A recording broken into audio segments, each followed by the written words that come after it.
So here we are, our first ever video at Legacy at Carbon Performance in Franklin, Tennessee.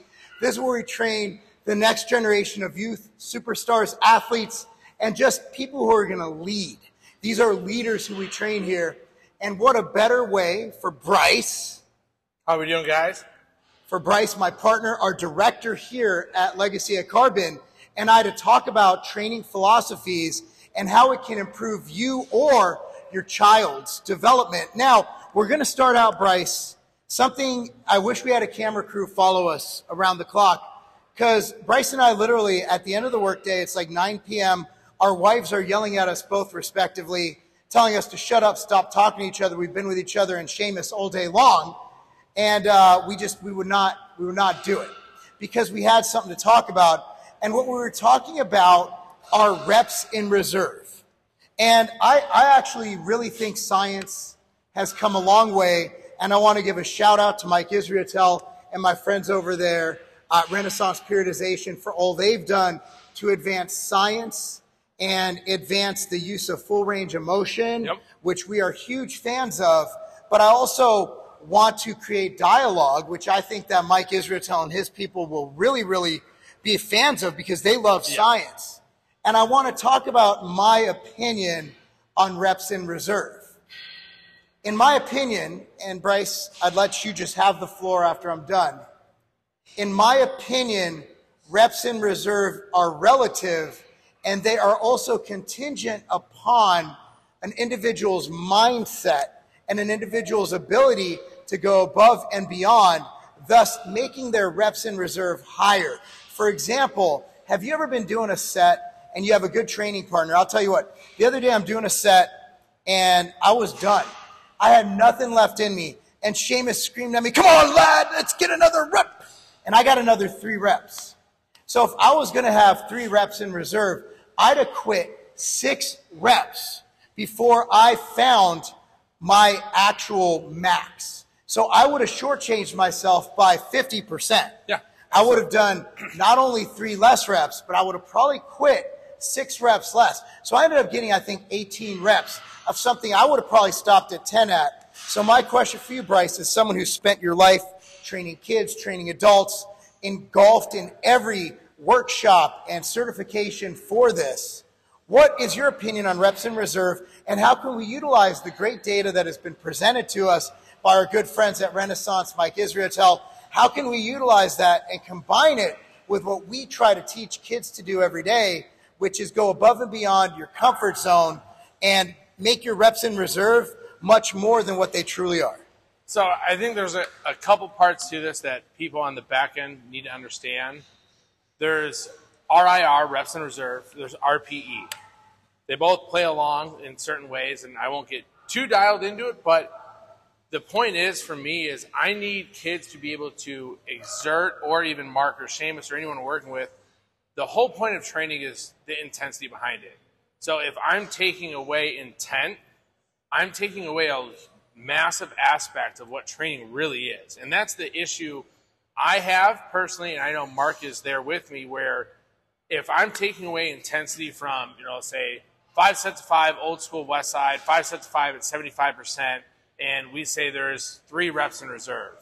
Well, my job is to push kids. My job is to develop kids. My job is to develop muscle, strength, anything in those facets, where if I do that, I'm scaling back. Now, you're probably going to say on the other side, well, it's easy way to, help regulate recovery and to preserve your, the work week for 4 more days of training. Well, if you know what undulating periodization is, this is how it all plays in together. So your load, for example, and excuse me for butting in, but this is something that we literally share one brain on because we won't shut up about it. That's true. About everything training. A lot of people talk about sports. We talk about training, methodologies, and how to get better. So, for example, Seamus, he works, or he has SmackDown on Friday night, and so we have to get it in Monday, Tuesday, Wednesday, Thursday, because Saturday and Sunday he does local events. So he has to perform. So basically, when you do a periodization, when you're getting ready for an event, a performance, whether it's a bodybuilding show, a baseball game, a football game, You don't want the peak of your exhaustion or the peak of your output to be at the end of that. So we don't want Thursday, before he's wrestling on Friday, to be where we bury his ass with 1,000-pound belt squats. No, no. So what we have is you have Saturday, Sunday, Monday, Tuesday, Wednesday, Thursday, Friday. Yep. And then he goes into the event. Saturday, Sunday, he'll do a little whatever. Our Fridays are generally just a bro day. We'll do some arms because we're not just athletes. Sheamus has to look a certain way. Yeah. He has to have big arms. He has to have bulging biceps. I'm a pro bodybuilder, but I also, I have goals and I want to be athletic. And I think everybody should be athletic. Everybody should be able to move. Everybody should be able to perform athletic movements. That's why you post things like, why are you doing flutter kicks? Why are you doing speed deadlifts? Well, one, because there's a whole nother video. We think it greatly aids in hypertrophy. Yep. And two is because as a human being, we should be able to, number one is longevity. And the reason I'm able to train as hard as I do in my 40s is because that I don't just do hypertrophy training. I train for power. I train for speed. I train for strength. And those are all things you factor in. And so back to you, Bryce. And that's like on the opposite side of the screen, going back, ADD. When it comes to RIR, people use that, and I hate saying this, but people use it as partly as an excuse or that it's data driven, and that's not in an intention in a bad way of me saying it, but you're already limiting the spectrum of what someone can do when your job is to push the envelope. Every week you're supposed to push your athlete in a safe and mannered way, and you doing the RIR or RPE, I understand it. I've read I don't know how many books and articles and everything about it, and will still sit here and disagree because you're limiting genetic potential, you're limiting muscle, you're limiting strength, you're limiting power development, and at the end of the day, you're limiting what exhaustion is. And the reason I'm saying exhaustion is because my job is to push kids past the comfort level they're used to. You can take that however you want, but at the end of the day, if I can't get a kid to hypothetically run through a brick wall or a glass wall, and that is all hypothetical by all means, I need kids to do that. I need kids to be exposed to uncomfortable situations, stuff that sucks in general, and be able to do it at a maximum effort, whether it is the beginning of the workout or the end of the workout at ESD. And I think RIR and RPE kind of creates a fallacy within the industry because you start looking at way too much data, you start looking way too much in the analytics of everything, and then everything becomes way too confusing for the individual on the other side and as coaches because you're either holding someone back or you're really tugging them back the entire time. So two things. One is ESD stands for Energy System Development. Think of it as a fancy word for cardio, okay, to make kids be able to handle stressors, cardiovascular challenges on the field and in life. And of course, not die from a heart attack at 25 years old. So I want to just bring it home. And I want to bring a real world thing that we notice. So at Legacy at Carbon, we have a window right over there that looks out to Carbon Performance, which is the greatest gym in the world, in my opinion, but it's the greatest gym in Tennessee for sure. And I want to state something. When we look out that glass, we have kids in here working.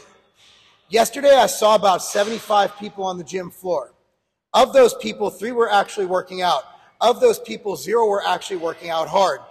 Mike's message, if you're talking to someone of a Dorian Yates mindset, is probably great because if you have someone like Dorian and they don't have a program, they're going to go until they crash because they want to be the best. They know no boundaries. So RIR works if you have a built-in work ethic. Whereas people who spend, Bryce more than me, hours a day at the gym, again, we try not to curse on this channel, but I have actually I do. Most people train like complete sissies. When you watch the videos of Sheamus and myself training, that's how it is. We're not playing it up for the camera. Come into Carbon, go into Olympus, go into Iron Addicts, go into even Tiger Fitness Gym, a little less because that's Laura's gym, right? I wouldn't mess with that. Go into any gym, LA Fitness, Lifetime. Nobody's really training hard. So I think you don't need to really put a barometer on training. we're almost better off. People train so weak. People train so sissified. I'm doing great not cursing today. You are today. People are training so sissified that the last thing we need to do is tell them to put anything in reserve. Yeah, it's you're giving someone an option to essentially. I got 3 RIR. And anyway, I can never guess how many reps I can get. The other day when I hit my PR, I think it was 14 with the 150-pound dumbbell bench before I started training 5 weeks ago. 15. Dude, I was done at 8. But Seamus and Bryce were yelling at me, and I got 15. I didn't, what I thought I had 7 RIR. I thought I had 0 RIR. It was actually 7, because where the mind leads, the body follows. And that's what separates the greats. Ray Lewis is undersized. Hardest hitting linebacker, Troy Polamalu, Zach Thomas. You look at the guys who really brought the heat. They were this big physically and this big mentally. Yeah, you're a mental giant. They looked small, but they had gigantic minds. But sorry. No, please. It's your floor, bro. It's your gym. So when to put this all together, I don't want to put brakes. So imagine you're in a Tesla, you're going 0 to 60. What was the thing? Like 2 seconds. Yeah. I don't know. All I know is that, don't tell Sean I actually did Yes. Well, let's say 0 to 60, right? The plaid? Yeah, whatever it is. I don't know what it is, but I just remember hearing about it.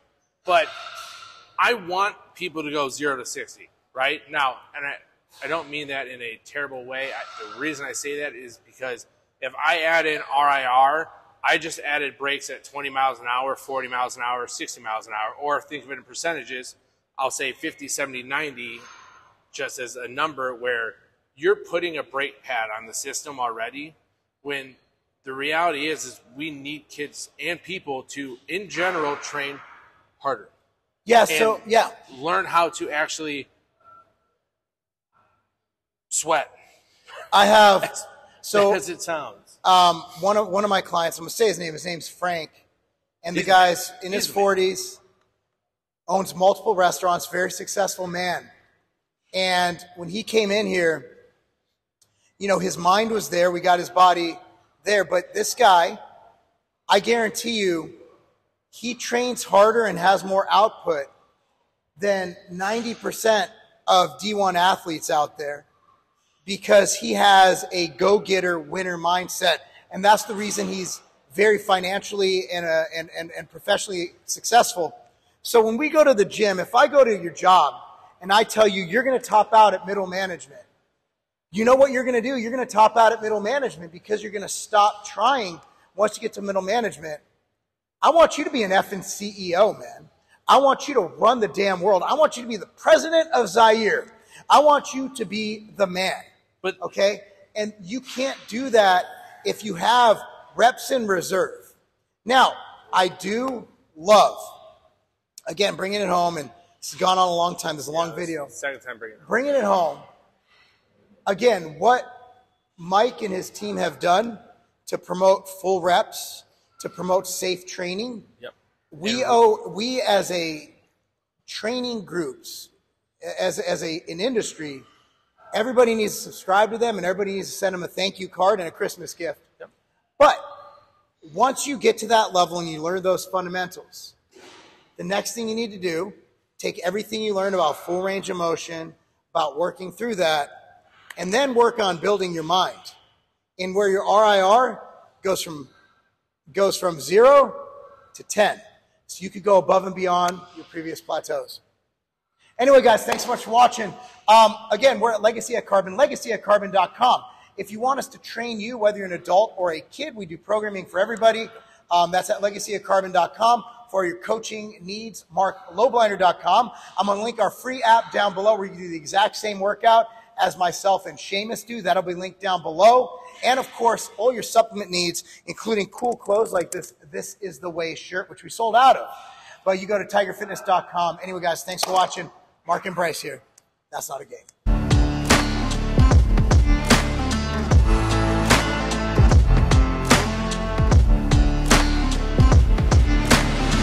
used to have to go through dozens of bottles of vitamins, of supplements, just to get what I need. Look, I'm busy. I'm running multiple businesses. I'm coaching. I'm a professional bodybuilder getting ready for my first pro show. I don't have time to sit there and do all that. I gotta go. I'm on the go all the time. That is why I created MTS Nutrition Immortal. Here's how they look. All it takes, this replaces dozens of bottles of supplements. And let me tell you exactly what this has. It has probiotics, greens, liver detox, joint support, cardiovascular support, and the most complete multivitamin, multi-mineral supplement ever created. If you have a busy life or you simply want more time to do the things you love and be able to travel by just taking one simple little pack with you, Immortal's for you.